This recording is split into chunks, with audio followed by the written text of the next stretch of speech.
بسم اللہ الرحمن الرحیم۔ اس ایپیسوڈ میں ہم سب سے پہلے ایرانیوں کے ساتھ جو جنگوں کا سلسلہ ہے اس کی دوسری جنگ کے بارے میں پڑھیں گے، جس کو نہر کی جنگ بھی کہا جاتا ہے۔ اس سے پہلے میں بتا چکا ہوں کہ جنگ سلاسل میں ایرانیوں کو خالد بن ولید نے ایک بہت ہی فاش شکست دی، اور اس شکست کی جب خبر پایہ تخت تک پہنچی تو عرب شیر اس وقت حکمران تھا، اس کو بہت بڑا دکھ ہوا، اور اس نے ایران کے ممتاز بہادر اندر زغر اور بہمن جازویہ کو ایک عظیم شان لشکر دے کر بھیجا۔ یہ ایک جگہ ٹھہرے ہوئے تھے کہ راستے میں ان کو پتا چلا کہ یہ شکست ہو گئی تھی، جس کو جنگ سلاسل کہتے تھے۔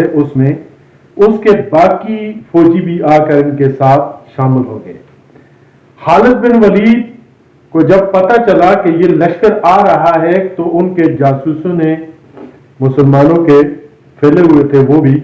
ان کو خبر دی۔ تو خالد بن ولید ایرانیوں کے لشکرگاہ کے قریب جب پہنچے تو انہوں نے ایک زبردست قسم کی جنگی چال چلی، اور اس جنگ میں انہوں نے یہ کیا کہ اپنی کچھ فوج جو تھی نشیب کے ساتھ ساتھ انہوں نے چھپا دی اور خود آگے بڑھ کر صف آرا ہو گئے۔ ایرانی انتقام کے لیے تیار تھے۔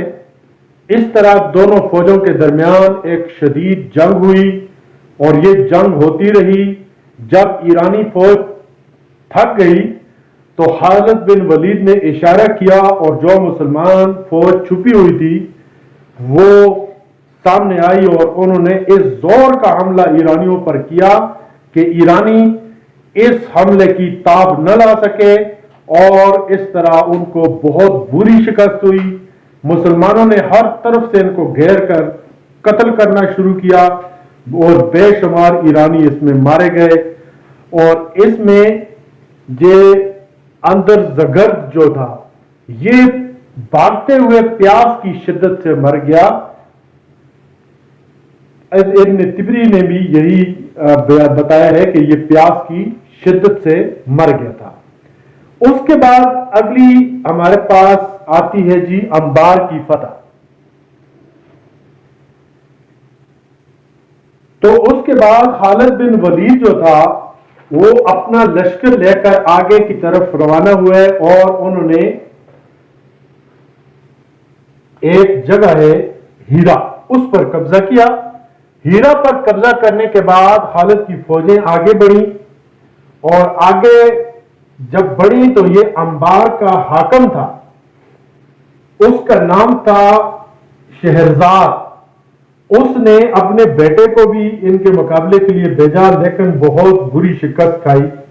خالد بن ولید نے آگے بڑھ کر انبار جو تھا اس کا محاصرہ کر لیا، اور اس کے بعد 3 دن کے بعد بہمن یہ جازویت سے جا کر یہ مل گیا۔ یہ شہزاد اور اس کے بیٹے کو شکست ہو گئی۔ اس کے بعد خالد بن ولید فاتحانہ شہر میں داخل ہوئے انبار میں، اور اس طرح ایک بہت بڑا ایرانیوں کا شہر انبار بھی مسلمانوں کی جھولی میں آ گرا۔ اس کے بعد عین التمر نام ایک جگہ ہے، اس میں مہران بن بہرام، اس کو بھی خالد بن ولید نے شکست دی، اور ان کا بہت بڑا قلعہ تھا، اور اس قلعے پر بھی مسلمانوں کا قبضہ ہو گیا۔ اور یہ قلعہ بڑی مشکل سے مسلمانوں نے فتح کیا، کیونکہ یہ جو قلعہ تھا اس قلعے کے ارد گرد انہوں نے خندق کھودی ہوئی تھی، اور جیسے ہی مسلمان اس خندق کو پار کرتے تھے یہ اوپر قلعے سے تیر اندازی شروع کر دیتے تھے۔ مسلمانوں نے اپنے اونٹ ذبح کر کے اس خندق کے اندر پھینکے،